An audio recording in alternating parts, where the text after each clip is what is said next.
the reason you haven't achieved your goal is because you don't hold enough attention towards that goal. You're not holding enough momentum.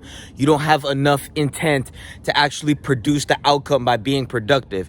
So you have to understand that before we can even look at the outcome, before you can even look at the results, you have to look at your intent and your intention to actually produce that specific outcome, right? So when we look at intention, when we look at the tensions in your mind, when we look at attention, you have to understand that you need heavy intent to produce something as an effect because of your cause, right? Because of. So you have to become the because of, and then your outcome will be the effect of. So you have to understand that if you're not moving towards your goal with momentum, that is going to be like a fucking tsunami that's going to just fucking impact fucking space and time and tear off the fabrics and then produce the reality or the outcome or the goal that you want to accomplish.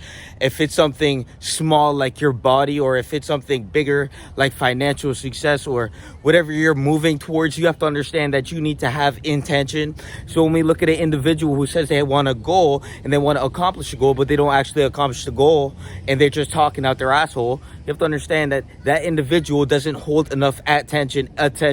They don't have enough tension in their mind to actually move them towards that specific outcome, right? Because you have to understand that to have a goal is to have to navigate to that specific outcome. So let's say you want to have a body, right? You're gonna have to navigate yourself to go into the gym every day, right? So you're navigating your mind to this button. It's like your mind, like again, my mentor said, your mind is like the controller and you have to click the button. Or if you're playing GTA San Andreas, you might have to put in a specific cheat code. Like, you know how you have to click like square, circle, triangle, R2, R1, triangle, square again.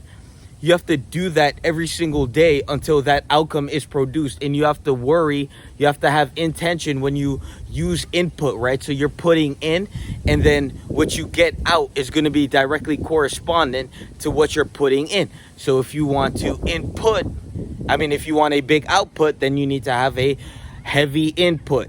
And input is going to be high quality, right? And it's going to be increasing every day, right? Because you compound daily. So whatever habits that you are doing right now, you're going to bring that with you tomorrow, and it's going to compound. And some people compound to the point where they can't even get out from what they're compounding from, which is, in essence, just weakness. Because you always can get out, and you always can just counter it by having a stronger will and a big intention to intend to defeat the other intention. It's really concepts in your mind that you have to discern, and then you have to actually disintegrate and then integrate opposing forces of motivation. So like yesterday we broke down the motivation, how the underlying motive creates reasons, and those reasons create emotional triggers, and those emotional triggers move as momentum that cause you to act in specific ways. So when we look at human behavior, you can see that heavily, right? When someone acts, right, there's an underlying motive all the time. Every single thing you do has an underlying motive 100%. And even if it's arbitrary, there was an underlying motive that you're unaware of. And that's why you always have to stay conscious. No one's fucking conscious, right? So that's why these people act off of emotion and whims. But you have to understand that you have to discern what you're intending to produce, right? Through productivity, right? So you're producing a specific outcome. To produce a specific outcome, to achieve a certain goals, depending on the velocity of the goal, of course, you're going to have to move with a certain level of intention, right? Your attention on your mind, your attention is going to have to be placed in inputs where you're going to correspond to a certain output. And depending on the velocity of your goal, you're not going to go to the gym tomorrow and then be jacked, in a week. But as you compound that tension over time, your brain will naturally just create neurological pathways that you can. So instead of clicking square, triangle, R2, R1, left stick, right stick, square, triangle again, all you have to do is click triangle now, because you've been doing it so long that the movement has became basic, and you can now easily just move towards it and, you know, get yourself right in the position you need to be to accomplish that goal. But you're not going to accomplish your goal in 2 days, 3 days. So you have to understand that you have to have patience with your mind, and you just have to be intelligent. You have to move diligently and effectively. You have to continue to keep your mind where it needs to be, because remember, focus is really what is going to set, you know, focus is really the big thing. So when we look at the tensions on your mind, where is your attention going, right? So you have your intention, which you're trying to create, but if your attention is on your phone doom scrolling, then you're going to be doomed. So don't doom scroll, focus your attention on the goal. And also, you guys have all these weird notions that create commotions in your mind. You have to understand that you are not your ego, right? So the voice in your head is your conscious mind, but your subconscious mind is where all your thoughts actually spring out from, and not just a voice in your head, but when you get an idea that came out, that sprung out of your subconscious mind, when you had the intention to accomplish a certain goal, that came out of the unconscious, right? The subconscious, right?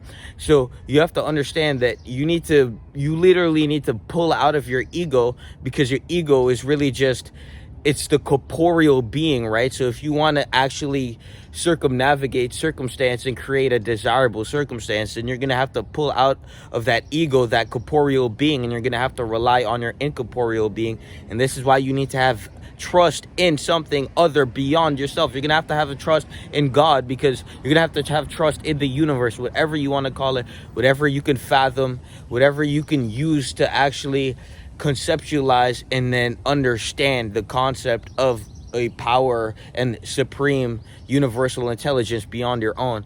To understand that, you have to understand that, you know, you are only in control of yourself, and to work against yourself is to be unintelligent. That's just a active display of how stupid you can be if you're just thinking against yourself. If you have all these voices which are just inflicting notions of cadences that are rudimentary and really just stem from being insecure in yourself. So when you have these bad voices, when you have these negative thoughts, it's because you're being insecure in yourself, and you need to pull out of that. And the cure is the workout.